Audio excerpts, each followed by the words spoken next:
দেশের বিভিন্ন প্রান্তে সরকারি ও বেসরকারি মাধ্যমিক বিদ্যালয়ে ক্লাস নিচ্ছেন শিক্ষক, আর সেই দৃশ্য ভেসে উঠছে ঢাকার একটি বড় পর্দায়। কোথাও বাংলা ক্লাস চলছে, কোথাও শিক্ষক বোঝাচ্ছেন গণিতের জটিল সমীকরণ, আবার কোথাও বিজ্ঞান ক্লাস চলছে। একই সঙ্গে দেখা যাবে শিক্ষক সময়মতো শ্রেণীকক্ষে প্রবেশ করলেন কিনা, শিক্ষার্থীদের উপস্থিতি কেমন, এমন চিত্রই দেখার জন্য নতুন এক উদ্যোগ নিচ্ছে মাধ্যমিক ও উচ্চ শিক্ষা অধিদপ্তর মাওসী। পরিকল্পনা বাস্তবায়িত হলে ঢাকায় বসেই যে কোনো বিদ্যালয়ের শ্রেণীকক্ষের পাঠদান ও সার্বিক কার্যক্রম পর্যবেক্ষণ করা সম্ভব হবে।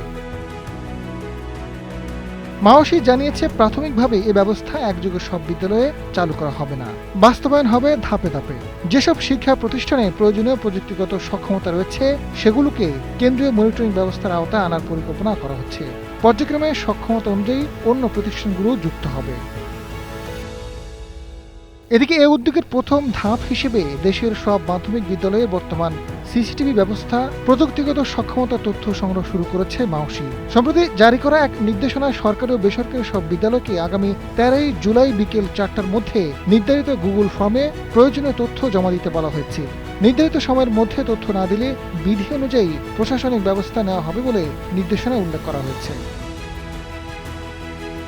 ঢাকায় বসে কিভাবে চলবে মনিটরিং? সংশ্লিষ্ট কর্মকর্তারা জানান, প্রাথমিক পরিকল্পনা অনুযায়ী প্রতিটি বিদ্যালয়ে আইপিইউ ভিত্তিক সিসিটিভি ক্যামেরা ইন্টারনেটের মাধ্যমে একটি কেন্দ্রীয় সার্ভারের সঙ্গে যুক্ত থাকবে।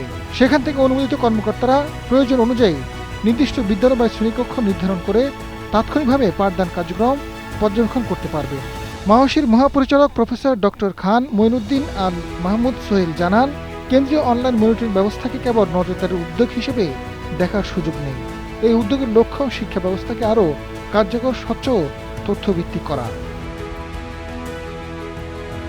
শিক্ষা এবং প্রাথমিক ও গণশিক্ষা মন্ত্রী ডক্টর আ.ন.ম এহসানুল হক মিনল জানান, শিক্ষার মান উন্নয়ন করতে হলে শিক্ষকদের সামাজিক মর্যাদা বৃদ্ধি, শিক্ষা কাঠামোর আধুনিকায়ন জরুরি। এমন পরিবেশ তৈরি করতে হবে যাতে মেধাবীরা শিক্ষকতা পেশা আসতে আগ্রহী হন। আজাদ ফারুক, সময়ের আলো।